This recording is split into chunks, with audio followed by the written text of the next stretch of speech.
She was dying in the alkali flats, but she wouldn't stop drawing. Wyatt Carson knelt beside the Apache woman, trying to get water between her cracked lips, but her hand kept moving, scratching the same symbol in the dirt over and over. 4 lines intersecting at angles, a circle at the center, 3 small marks beneath. Her fever-bright eyes locked on his, desperate, pleading. Then she rasped one word in English, "Coming." That's when Wyatt saw the bullet holes in her buckskin dress and realized someone had left her here to die, but not before she'd crawled through hell to warn someone, anyone, about whatever that symbol meant. What he discovered changed everything. Wyatt lifted her onto his horse and rode hard for his ranch. She weighed almost nothing, all bone and fevered skin. Even unconscious, her hand twitched in the air, drawing that pattern again and again. 4 lines, circle, 3 marks. By sunset, he had her in his bedroom, his housekeeper Maria working to save her life. Bullet grazes on her shoulder and thigh, burns, cuts. Someone had hunted this woman like an animal. "She keeps moving her hand," Maria said, watching the woman's restless fingers trace invisible patterns. "Like she's trying to tell us something." "Yeah," Wyatt said, staring at the symbol he'd sketched on paper. "But what?" The woman woke on the 3rd morning. Wyatt walked in to check on her and found those midnight eyes fixed on him with burning intensity. Not gratitude, not fear, purpose. "The symbol," she said in heavily accented English. "You saw it." "I saw it. What does it mean?" She tried to stand. Her legs gave out. Wyatt caught her before she hit the floor. "Coming," she gasped. "They are coming. Fort Bowie, the peace talks." Her strength failed. Wyatt eased her back to the bed. "Slow down. Who's coming? What about the peace talks?" She took a shuddering breath. "My name is Ayanna, daughter of Chief Neol. 3 days ago I discovered a plot. Renegades plan to attack Fort Bowie during the negotiations, kill the chiefs, kill the soldiers, start a war." Her eyes blazed. "I tried to warn my father. The renegades found me, shot me, left me to die in the desert." Wyatt's blood ran cold. His brother Michael was stationed at Fort Bowie as a civilian scout. The peace talks were in 2 weeks, the most important negotiations in a decade. "The symbol?" he asked. Ayanna touched the paper where he'd drawn it. "Red Hawk's mark, the renegade leader. He brands it on his victims. It means no peace, no surrender. He's got 40 warriors. If he succeeds, this territory burns." Wyatt looked at this Apache woman who'd crawled through hell with bullet wounds to warn strangers about a massacre. More courage in her broken body than most men had in their whole lives. "How long until you can ride?" he asked. "Now. We must go now." "You can't even walk." "Then I crawl. People I love are gonna die, Wyatt Carson. I will reach that fort or die trying." 2 days, Wyatt said. "You rest, you heal, then we ride together. I'm not letting you die in my desert after you survived theirs." Ayanna studied him with those intense dark eyes. Finally, she nodded. 2 days, but no more. Those 2 days taught Wyatt more about Apache culture than 10 years of living on the frontier. Ayanna told him about Red Hawk, a war chief exiled by her father 5 years ago for refusing to seek peace. He'd taken his most loyal warriors and become a raider, attacking both Apache and white settlements, trying to provoke the war he wanted. "My father believes peace is the only way we survive," Ayanna said. "Red Hawk believes peace is surrender. If these talks succeed, Red Hawk becomes nothing, a ghost. He cannot allow that." She told him about her mother who had died when she was 12, making her husband promise to end the cycle of violence. About growing up learning to track and hunt with her brothers. About the symbol. Red Hawk carved it into trees at raid sites, branded it on victims, used it as a promise of eternal war. And Wyatt told her about his ranch, about his father who had died, leaving him this land and a fragile peace with the local Apache. About Michael, his younger brother who had always been better with words than Wyatt was with guns. "If Red Hawk attacks the fort, Michael dies," Wyatt said quietly, "along with everyone else." "Then we stop him," Ayanna said simply. On the second night, Wyatt saw riders on the northern hills, Apache scouts watching his ranch. "Your father's men?" he asked, to Ayanna, who stood at the window beside him. "Yes, they tracked me here. They've been watching to make sure I'm safe." "Why don't they just come get you?" "Because you're white. This is your land. If they attack a white man's home to retrieve me, it could start the war we're trying to prevent." She glanced at him.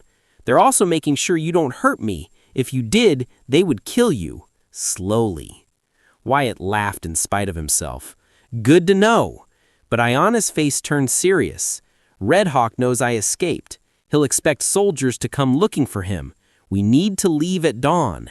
If his men find me here, they'll attack. Your ranch will be caught in the middle." "You're still weak." "I'm strong enough, and time is running out." She was right. They both knew it. "Dawn," Wyatt agreed. They rode out in the pre-dawn darkness, Wyatt on his roan, Ayanna on his gentlest mare. She held up better than he expected, though pain flickered in her eyes when they stopped to rest. The fort was 2 days hard riding through brutal country. On the first afternoon, watering the horses at a creek, Ayanna drew Red Hawk's symbol in the mud. "Why did you help me?" she asked suddenly. "You could have left me to die, collected the $50 reward for turning in an Apache off the reservation. Why risk everything?" Wyatt had asked himself that question 100 times. "My father used to say character is what you do when nobody's watching.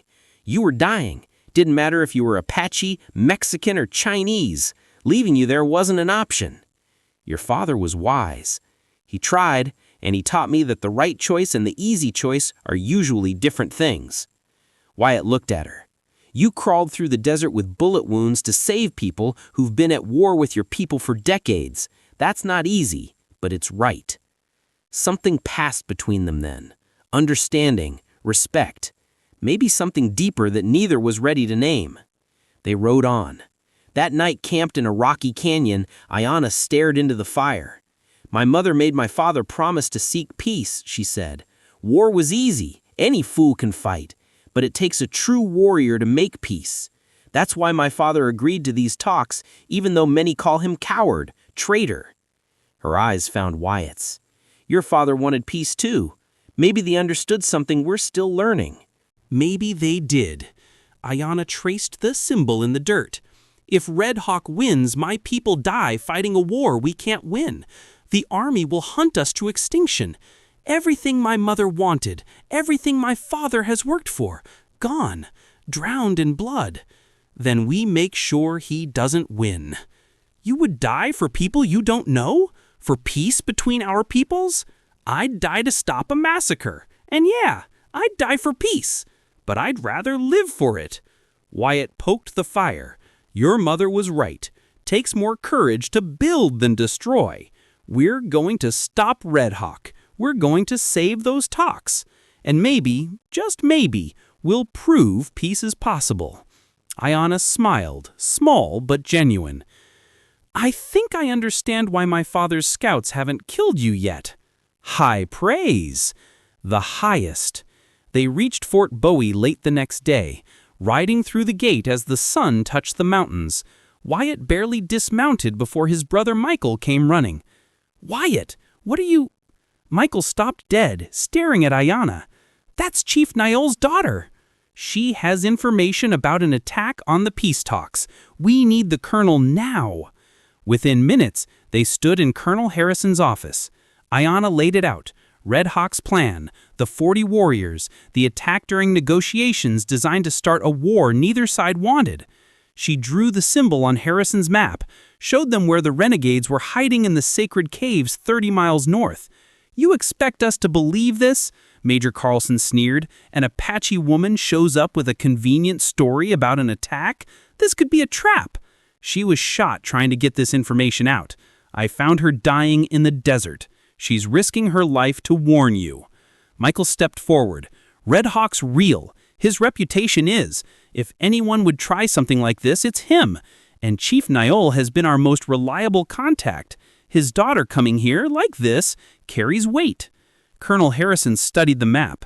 "Major Carlson, prepare 2 companies. We ride dawn for these caves."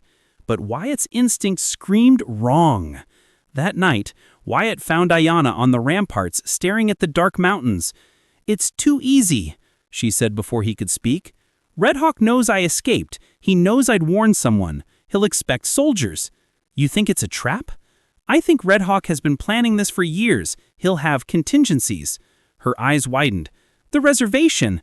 If soldiers leave to hunt him in the mountains, the reservation is defenseless. Women, children, elders. He attacks there instead, kills your father, blames the army for abandoning its protection, starts the war anyway." They ran. Colonel Harrison was skeptical until Michael backed them up. Red Hawk's a tactician. He'd divide his forces, use our response against us. Harrison split his command. 2 companies north to the caves, 2 guarding the reservation, and Wyatt, Michael, and a squad of scouts, including Ayanna's brothers who'd been tracking her, would ride as fast response, ready to reinforce wherever the real attack came. The attack came at noon the next day, not at the reservation, not at the caves, at the peace talk site itself, a meadow between fort and reservation where Chief Niol and the army negotiators were meeting under a truce flag. Red Hawk had been more clever than anyone imagined. He'd fed Ayanna information, let her escape, knowing she'd warned the army, knowing they'd split their forces. Then he'd hidden his warriors inside the peace delegation itself, disguised as Chief Niol's honor guard. By the time Wyatt and the response team arrived, the meadow was chaos. Red Hawk's warriors had thrown off their disguises, fighting hand-to-hand with the handful of guards. Chief Niol was down, bleeding from a knife wound. The army negotiator was dead. And Red Hawk himself, tall, scarred, radiating violence, stood over the chief with his rifle aimed at his head. "You have betrayed our people for the last time," Red Hawk shouted in Apache. "No!" Ayanna kicked her horse forward, sliding from the saddle before Wyatt could stop her. She ran into the meadow, putting herself between the rifle and her father. Wyatt's heart stopped. Behind her, the response team spread out, weapons ready but unable to fire without hitting Ayanna. Red Hawk's scarred face twisted with rage. I killed you in the desert." "You failed," Ayanna said. Her voice was steady, fearless. "Just as you fail here. You wanted war, Red Hawk, but you will not have it. Your father surrenders our land, our freedom, our honor. He ensures our survival. War is easy. Any fool can fight. It takes a true warrior to make peace." Around the meadow, Red Hawk's warriors were being overwhelmed by arriving soldiers. His plan was crumbling, but he still had one shot.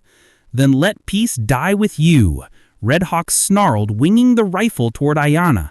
Wyatt didn't think. He spurred his horse forward, throwing himself from the saddle. He hit Ayanna at full speed, knocking her aside just as Red Hawk's rifle cracked.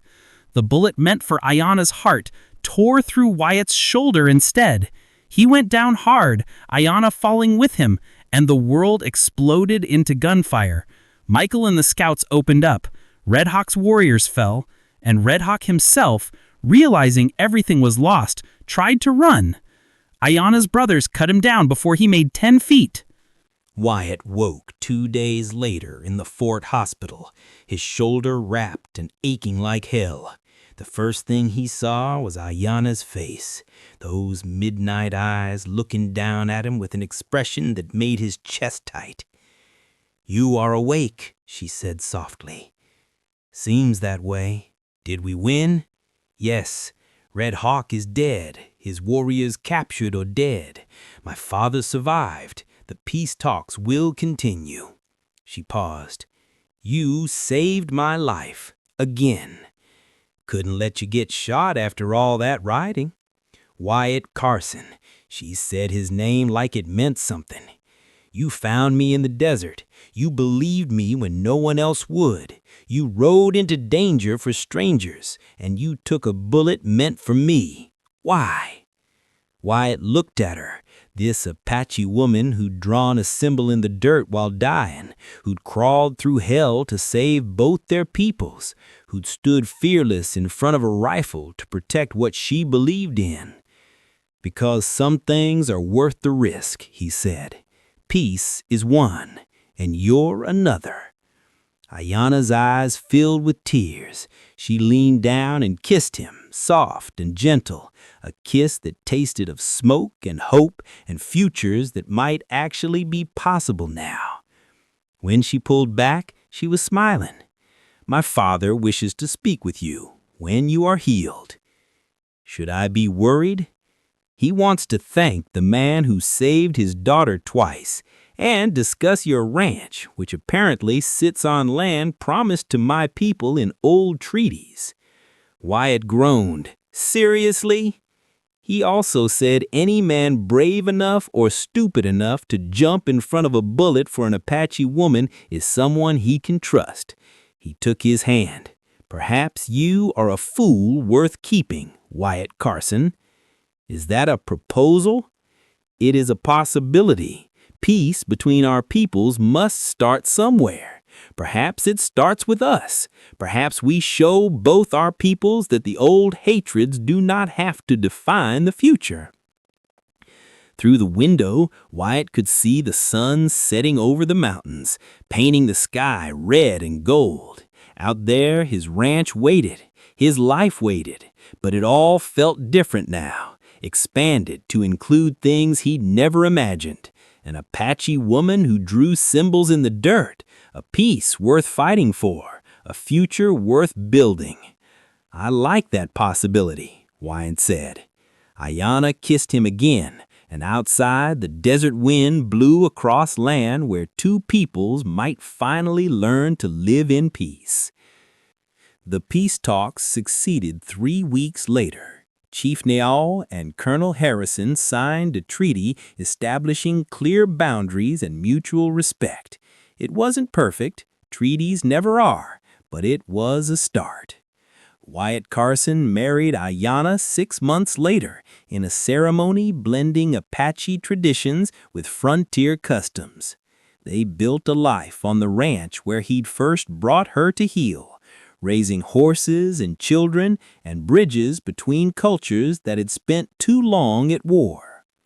In their home, above the fireplace, Wyatt carved Red Hawk's symbol into wood, but he changed it, added new lines, turned the marks of war into marks of peace. 4 lines still intersecting, but instead of a circle at the center, he carved 2 hands clasped in friendship. And beneath, instead of 3 marks of death, he carved 3 hearts. One for him, one for Ayana, and one for the future they were building together. A future where symbols in the dirt could mean hope instead of war. A future worth every mile he'd ridden, every bullet he'd taken, every risk he'd made. Because some things are worth dying for. But most things, Wyatt learned, are worth living for instead. If you enjoyed this story of courage across cultures in the Old West, I'd love to hear your thoughts in the comments below. What did you think of Ayana's journey and Wyatt's choice? And don't forget to subscribe for more untold tales from the frontier. Stories of ordinary people who did extraordinary things when it mattered the most. Thanks for reading, and I'll see you in the next story.